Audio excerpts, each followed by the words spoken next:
Alright, getting ready for snow here. This is the 620 snowblower. It has the front mount style like this, where it'll mount to the front axle, and then it uses these. I'll show you here.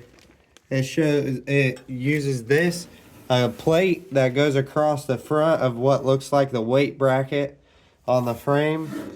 Bolts down there on both sides to a piece that's identical to this, connected to the big piece of metal here. This has grooves that this part has a rod across that slides on. It slides down, and then it uses this right here and a pin to hold it in. Then to lift and lower this snowblower, you put this rod, goes all the way up here to your lift linkage, like your manual lift, all the way under here. You have to disconnect this rod that goes to right here, which is your lift bar or lift handle. This is the output right here. It goes across from this over, and then you gotta connect this onto that.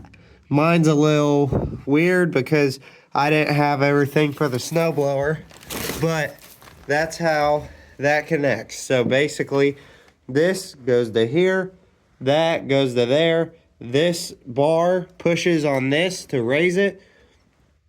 This mounts with your front axle bolt and this plate across. And then on the other side, to actuate the snowblower engagement, there's supposed to be a pedal here, or pedal extension that goes up to here, and this rod connects to, which when it gets pushed into this position, so back here it is disengaged, and then when you push it up and latch it, that engages it and makes it so this will drive. And it pushes on this rod like that and tensions your belt. So that's a quick and dirty way for mounting a 620 snowblower on a 10 or a 12. Quick set of tools you should use or keep on your tractor at all times is 2 adjustable wrenches like this. These 2, because you'd like to have that on you when you're working in the cold.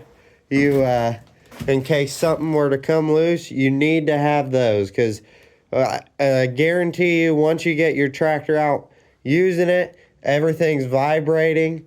It will shake something loose. I will guarantee that. I know you'll say you probably got everything tightened up, but you will find the one bolt that is not tight. And make sure that you will grease or oil this chain before use, and grease it at these spots. These are like the only spots that need greased, other than maybe something down in here. I haven't checked yet, but make sure you do that before use. And then one last thing I forgot, there's supposed to be a rod to turn your chute. It has a cable that comes around, hooks to this side of the chute. This is manual. You have to get off to do this by yourself. But this twists with a little linkage that hooks to here and goes up to right at this point, and has a little bracket that comes off this bolt for your dash that has a little loop that holds the arm. So when you turn it, you will twist it. It'll sit right about here. You twist it, and it will actuate that up there. A couple different ways to mount this, but this is the front axle mount system. There's another one that goes back and uses these right here. I do not have that, so sadly I can't show you. But if you're looking for information for that, go to the Massey Ferguson Garden Tractor group on Facebook. They have all the links for the manuals and the files, and all those guys are real great about being able to tell you how to do this. So I highly recommend that you go over there and check that out if you need help with these tractors. Quick interjection before you leave.